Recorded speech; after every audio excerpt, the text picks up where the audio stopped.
So I wanted to begin by saying thank you. Thank you to the tech people again. Every day they just keep pulling it together in amazing ways. Thank you. And thank you, co-teachers, for also pulling it together in amazing ways. Thank you. And thank you to you for all your practice. That is also amazing. Meeting with you in interviews and being so moved by your courage and truth-seeking. Thank you.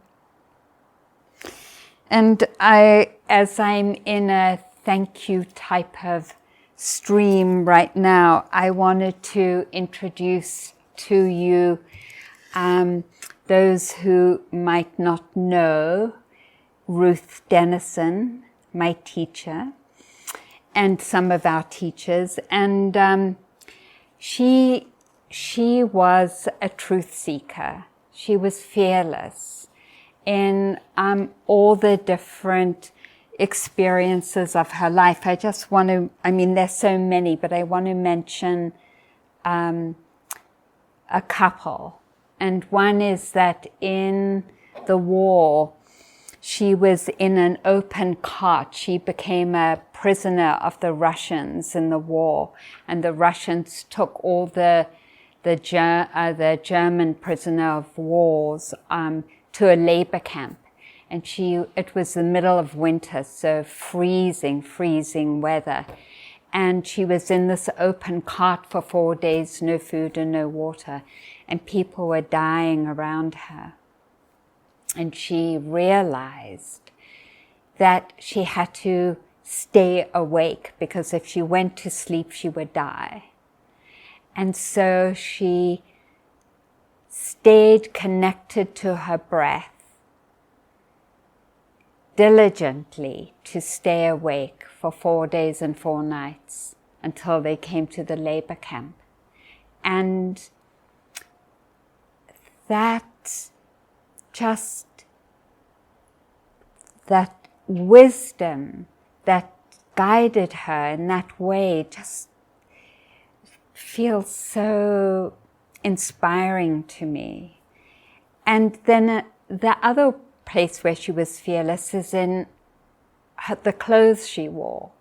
She wore such strange sets of attires, like the heavy Zen skirts from the Mount Shasta community, and then these funny scarves that she made herself that she put around her head, and these sort of Fraulein-y type blouses.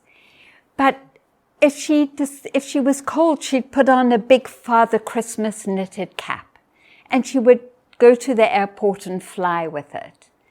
And a woolen coat that she got from the latest thrift store, and she would carry all her stuff in these plastic bags. And she sort of looked like a cross between a Zen master and a bag lady.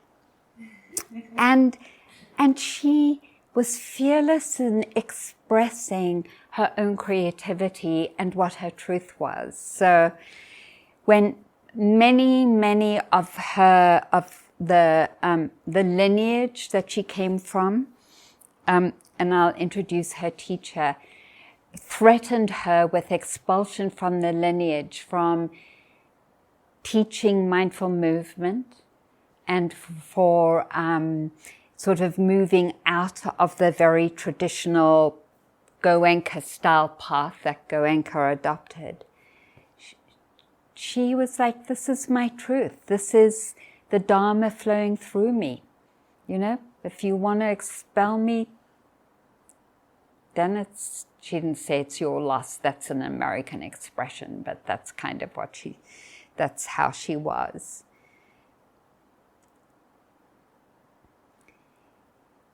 And I feel like we all are here in a way because we've been truth seekers too, finding what our truth is. And it might be around how to be a feminist woman. For me, growing up in the 50s, when women were still, especially in South Africa, in very traditional roles. Or it might be around our gender and seeking, well, what is my truth around my gender expression? If this is the body I was born into and it doesn't feel like my truth, what is my truth? Or it could be for those of us who are survivors of sexual assault or incest, being willing to speak our truth, even in environments where we were blamed for that. Or in the radical movements that we've been part of, where we've spoken our truth going out on the streets. Or the seeking truth of, well, what is the truth of my heart? And how do I discover that?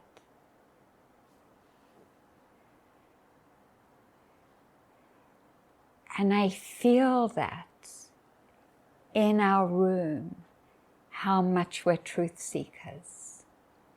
And I feel so moved by that. And about the other energies that we have communicated in the interviews, in the Q&A session, your gratitude, your caring, your diligence, and mostly that, or not mostly, but what's touching me now is that thirst for finding our truth.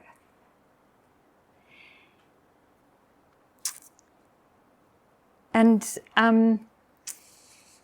it reminds me, in acknowledging that and how beautiful it is, one of the favorite quotations that I love to say and comprehend from Thomas Merton. And he says, "Then it was as if I suddenly saw the secret beauty of everyone's hearts, the depths of their heart, where neither sin nor desire could reach. The care of their reality. If only they could see themselves as they really are, if only we could see each other more this way all the time, there would be no more war and no more hatred, no more cruelty and no more greed. I suppose the big problem would be we would fall down and worship each other."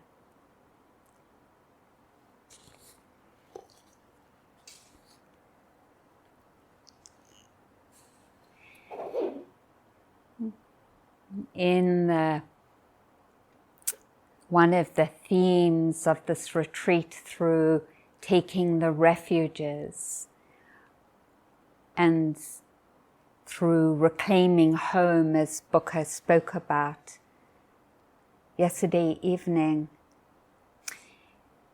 our truth-seeking guides us into where is the place that feels reflective of my own aliveness and beauty that Thomas Merton was talking about.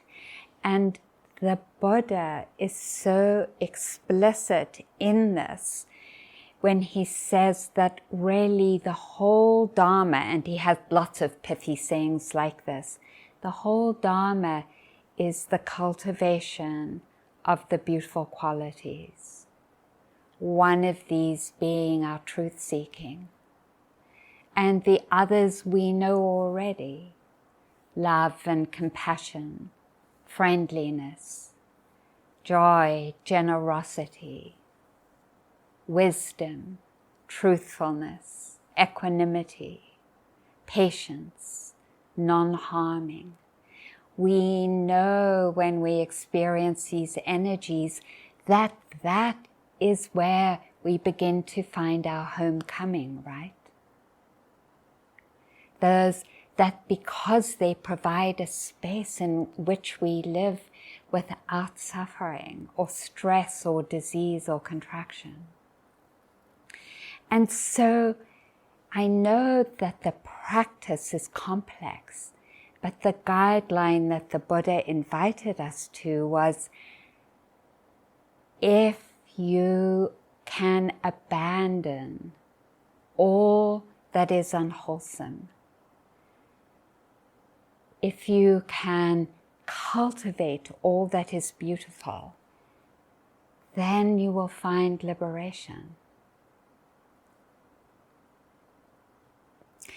And we are generally not as easily connected to the practice of what is wholesome and beautiful, especially in relationship to ourselves. Like, it's so much easier to go to the negative about ourselves than it is to reflect on our beautiful qualities, to support them, to strengthen them, to honor them, and to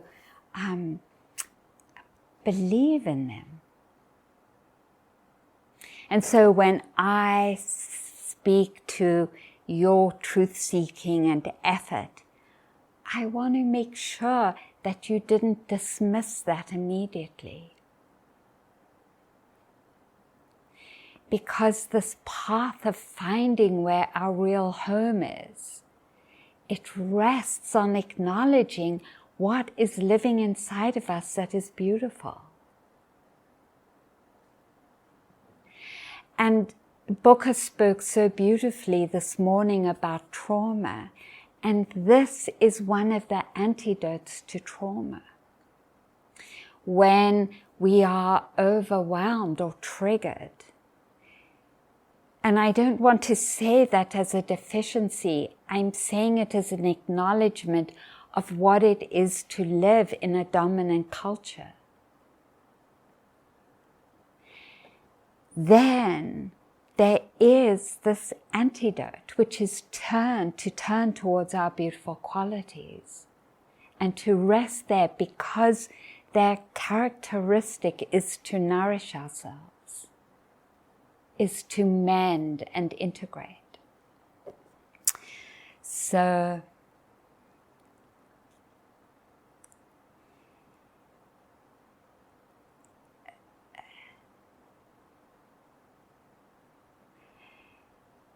when I think of the trauma that I experienced in my childhood and how it is triggered over the years at different times and places,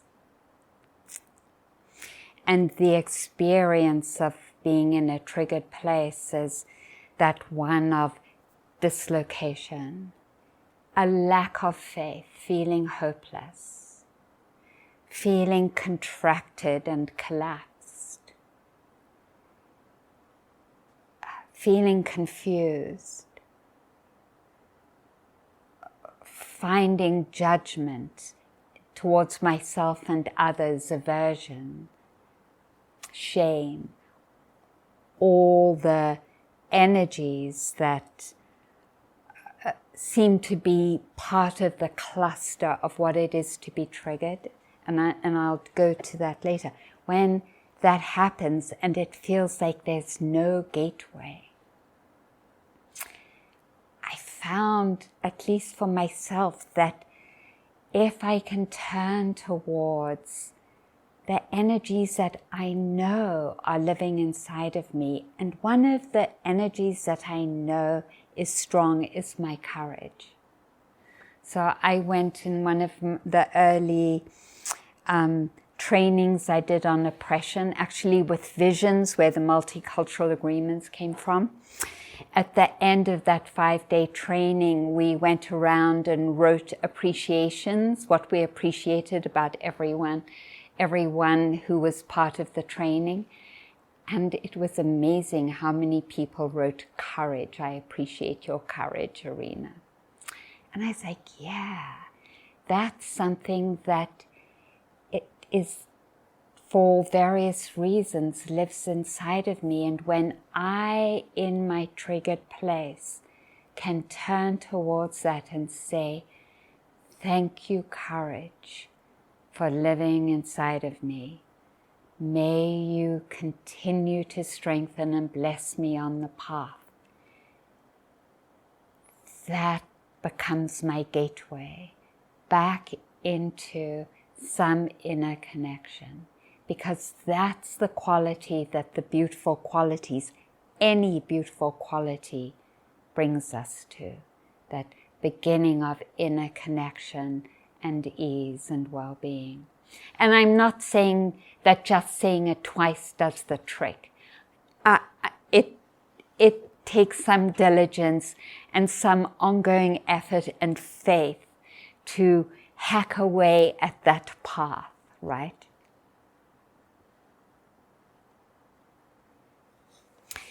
The Buddha explains this practice in the Abhidhamma, when he describes the 52 mental qualities. And in that description of the mind, there are these two columns. And I don't want to go so deeply into it, but just to name that there actually is not one consciousness inside of us. There are 6. We have eye consciousness and ear consciousness, taste consciousness, hearing consciousness, thought, feeling consciousness, body, touch consciousness. Hearing, did I say hearing consciousness? That we are a flow of consciousness arising and passing away. And if this feels too much, you can ignore it. But I just wanted to offer the frame in case something clicks around what I'm saying. We're like a river where this flow of consciousness arising and passing away according to which base has been triggered. The eye base, so then there's eye consciousness. The ear base, then there's hearing consciousness. And in each consciousness, there are either the beautiful qualities or the not beautiful qualities. You can't have both in the same consciousness. They come extremely quickly, arising and passing 1,000 in a second or more. So super, super fast.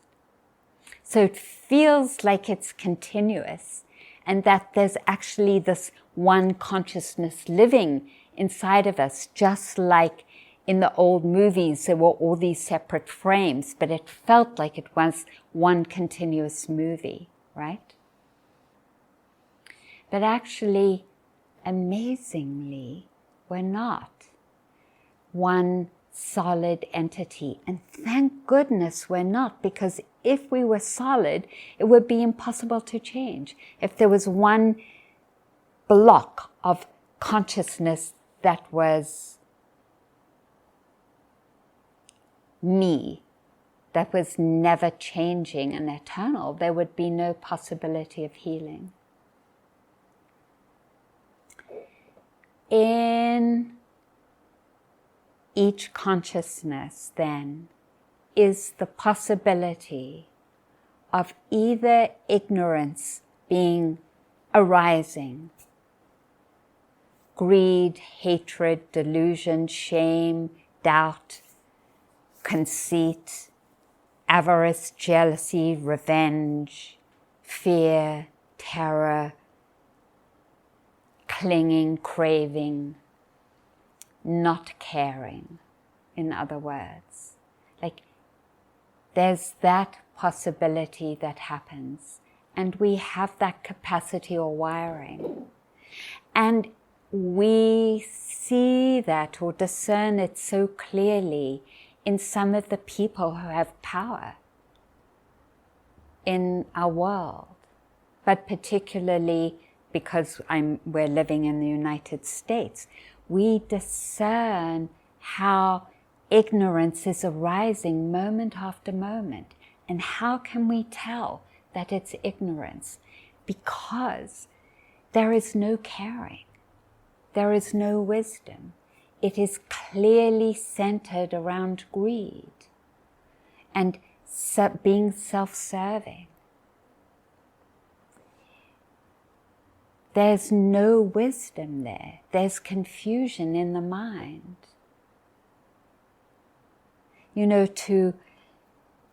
There's no truthfulness. There's actually lying in the mind, an incapacity to discern what's really happening. And that's true for us too. And we know that. We know that there are moments where we are confused. And that confusion gives rise to these negative energies. Why? Because in the field of ignorance, the psychological experience is feeling lost, is feeling homeless, is feeling inadequate. And that is one of the big expressions for me in my own ignorance, is feeling totally inadequate, feeling insecure, not good enough, not worthy enough. And out of that insecurity and not enoughness, that not fitting in, like, have you ever felt that with your blood family, sometimes with your friends, even though they're good friends, some sense of, I don't fit in. Or sometimes the feeling of, I would remember, like, I'd look at my phone book, I'd say, well, who can I call? And this does not mean to say I don't have a ton of friends, but who can I call? Just that sense of not being connected. That's the psychological expression of ignorance. And out of that comes, in that confusion, the mind wanting to find somewhere to ground. And it grounds in the movement towards pleasant experiences, in the mistaken understanding that's where our home is. Because there is some temporary relief in what's pleasant.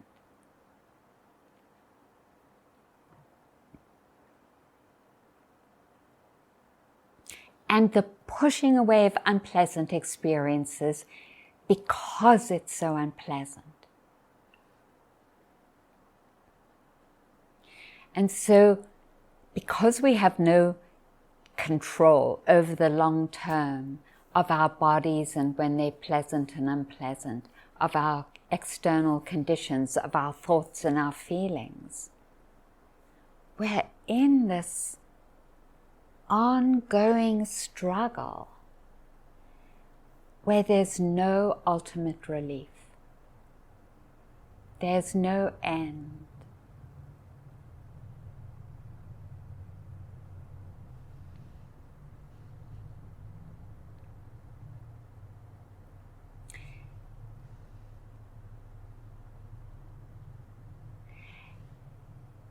And it's, for some of us anyway, I could say that I acted out in my own trauma, going to all those places. And at some point, something inside of me acknowledged that and said, this cannot be the way. I don't know what is, but this isn't it.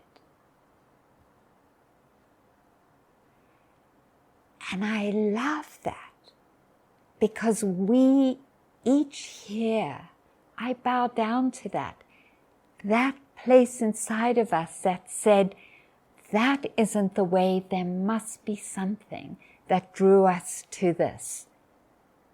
time, this moment right now together.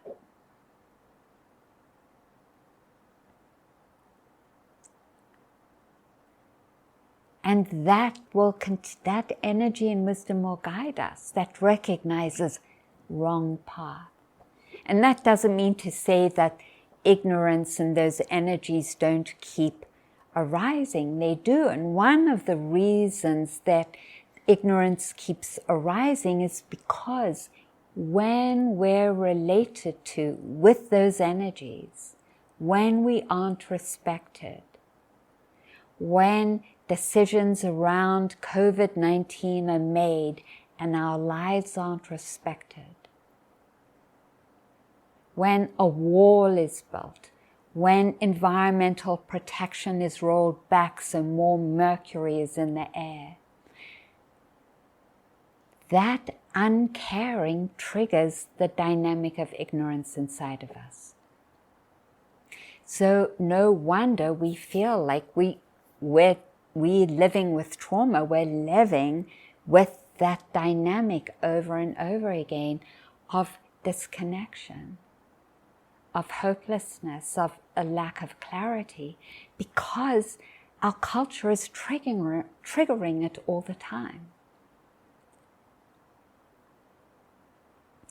So that's normalizing what we bring to this retreat. And it feels so liberating to name it. Oh, this is what's happening. If I feel hopeless or lost, or I'm judging myself, of course, how could I not? It makes sense that it's up.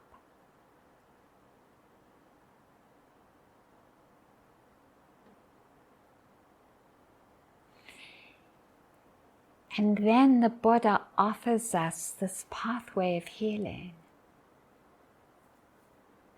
And it's to recognize those energies.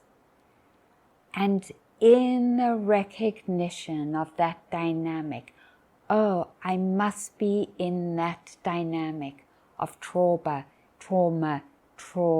triggered split space, not at homeness. I know what's needed. And that is to call in the beautiful qualities. And so the immediate antidote is the intention. May I bring in friendship and love towards these energies. May I hold them with kindness. I appreciate that I want to hold them with kindness, even if I don't feel the kindness now. And then I'm immediately in the whole wiring of healing and integration through that intention. And maybe I can keep practicing it.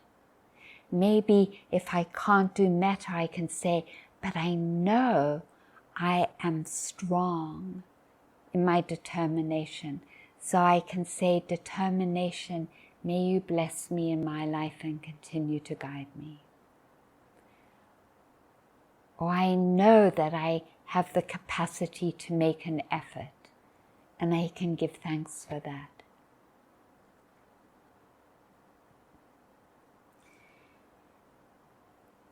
And what happens over time is that when we find ourselves in these difficult places, it's not that the difficult places don't come in and out and in and out, they do. But we understand that's what's happening. And our gift for healing is to be patient and understanding with how those places play out. So it's like, oh, I'm a little disconnected. Oh, I'm out of it. Oh, I'm really aversive. Oh, okay. Okay, that makes so much sense. This is a trauma that's arising. This is a need for love and patience. and caring, because the definition of trauma and ignorance is that there's no caring. So how do I know what's true in all my thinking and all my thoughts? If there's no caring, I know it's not true. And that's so relieving, because I have a lot of thoughts that don't have caring associated with it. And so then it's like, oh, I can discard that. Oh, I can discard that. Oh, wow, I can discard that too. Great.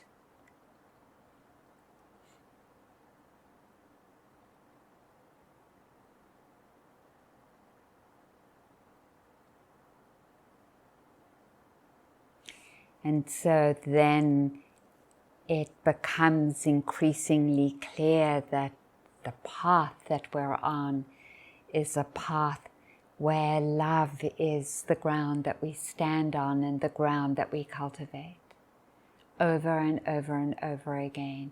If there's any doubt at all in our mind, then the antidote is friendship and caring.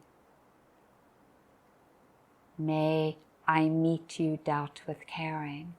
You've arisen because there's a field of not caring. And so caring is the very thing that's needed.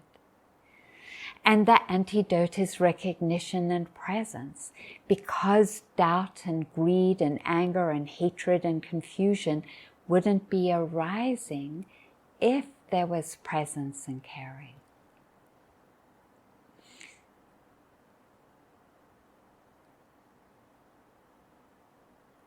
And again, no blame and shame, the fact that they're not there, because we're in cultures that haven't reinforced that. And what feels so magnificent about coming on a retreat, us in our community, is that we're committing to co-creating cultures of love and friendship.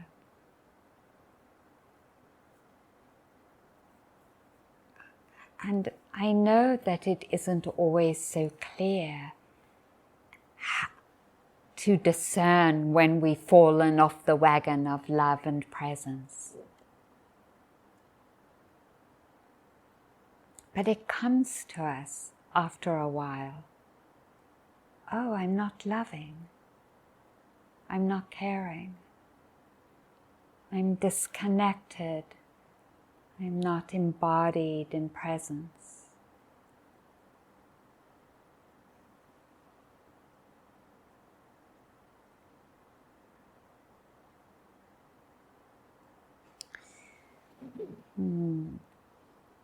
And every time we interrupt it, it's like drawing water off the river of ignorance and diverting it.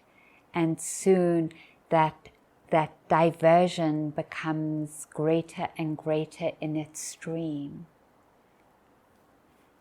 And that strength of the diversion and creating the stream is the consequence of our practice, of this intervention with love and kindness and presence.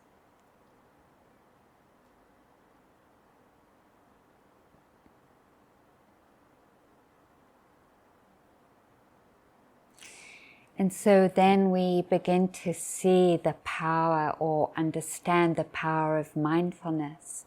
Because if there isn't any mindfulness in the mind, we can't discern actually what's happening. And so it might seem that it doesn't make a lot of sense to keep being mindful of the breath or body sensations or picking up a cup or brushing our teeth. But not only does mindfulness support our energies inhabiting our bodies, but it gives us this great capacity of agency to determine our future and our community's future and the planet's future in the decisions that we make.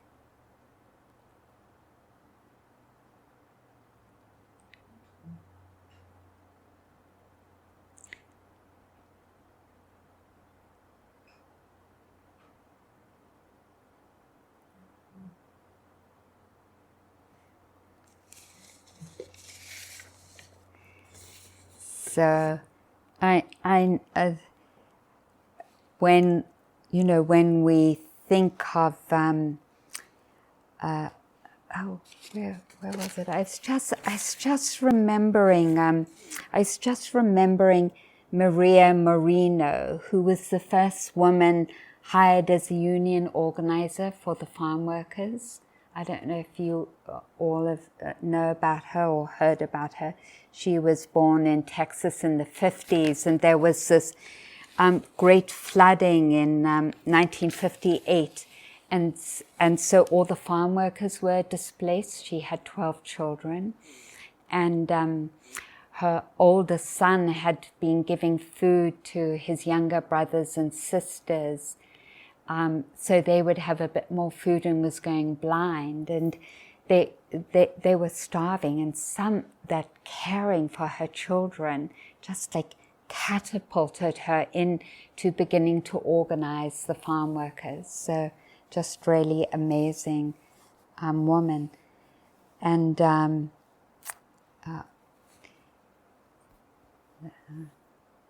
there's so many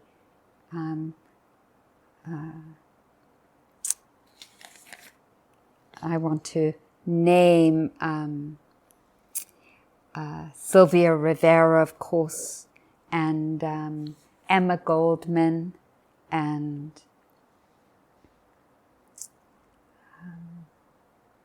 Mandela, and Bishop Tutu, and we have so many teachers, Ruth, and then I wanted to introduce Ubakin, who was the first teacher, one of the first teachers in Burma to teach lay women and empower them like Ruth.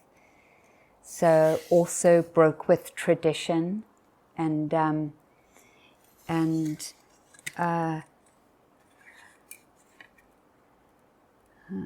took a stand for truth in the same ways.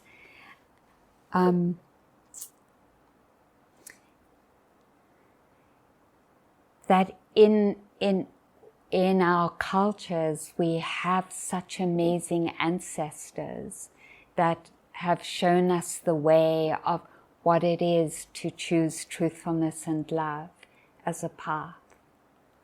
And so this is one of my favorite quotes from Martin Luther King. This is when he was in jail.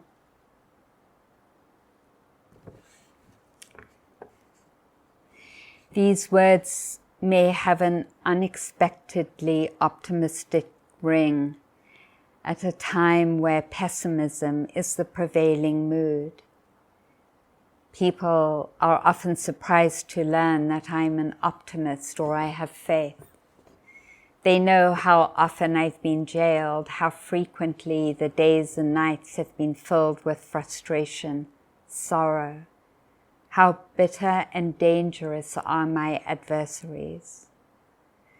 They expect these experiences to harden me into a grim and desperate man.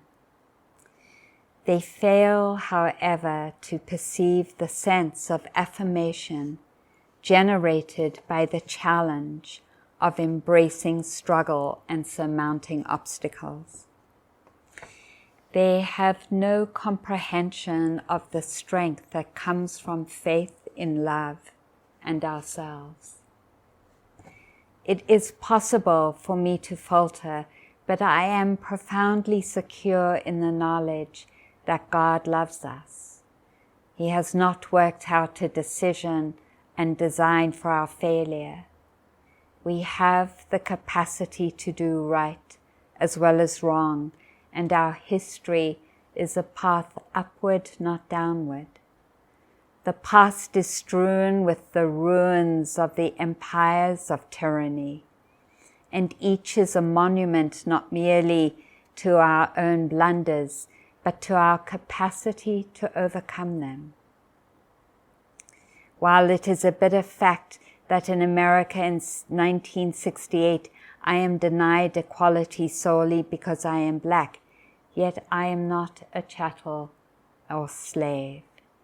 Millions of people have fought thousands of battles to enlarge my freedom, restricted as it still is, progress has been made, and this is why I am faithful, though I am still realistic about the barriers before me.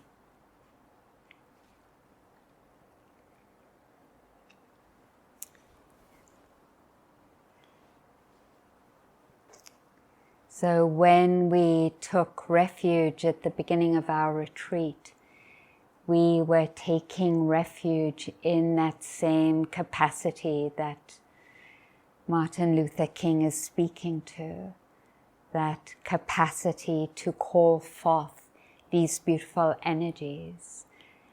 And we're here in support of that.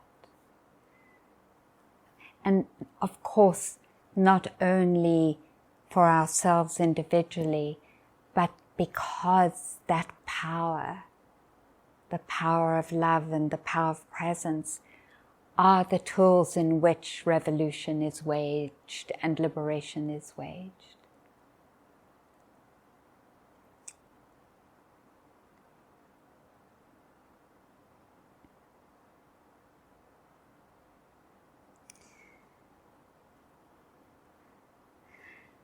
I would not invite you, the Buddha says, to abandon the unwholesome energies if I thought you could not abandon them. But because I know you are able to abandon them, I invite you to abandon the unwholesome energies. I would not invite you to cultivate the wholesome energies if I thought you were not able to cultivate the wholesome energies. But because I know you're able to cultivate them, I invite you to cultivate the wholesome energies.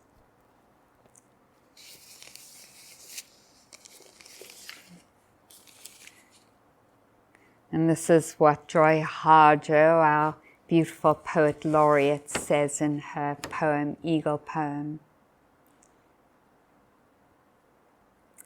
To pray, you open your whole self to sky, to earth, to sun, to moon, to one whole voice that is you. And know there is more that you can't see and can't hear, can't know except in moments, steadily growing and in languages that aren't always sound but other circles of motion. Like eagle that Sunday morning over Salt River, circled in blue sky and wind, swept our hearts clean with sacred wings. We see you, see ourselves, and know that we must take the utmost care and kindness in all things. Breathe in, knowing we are made of all this, and breathe knowing we are truly blessed because we were born and die soon within a true circle of motion, like eagle, rounding out the morning inside of us. We pray that it will be done in beauty, in beauty, in beauty. So let's take a moment together just to sit in silence.